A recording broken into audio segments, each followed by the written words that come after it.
தமிழகத்தில் பாஜக வேட்பாளர்களை ஆதரித்து நிதின் நவீன் வரும் 12, 13ஆம் தேதிகளில் பிரச்சாரம். விடியல் அமைச்சர்களின் வீடியோக்களை வெளியிட்டு பிரச்சாரம் செய்ய திட்டம்.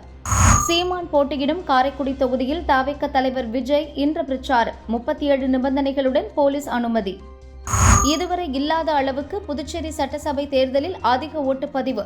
91.23% ஓட்டுகள் பதிவாகி புதிய சாதனை.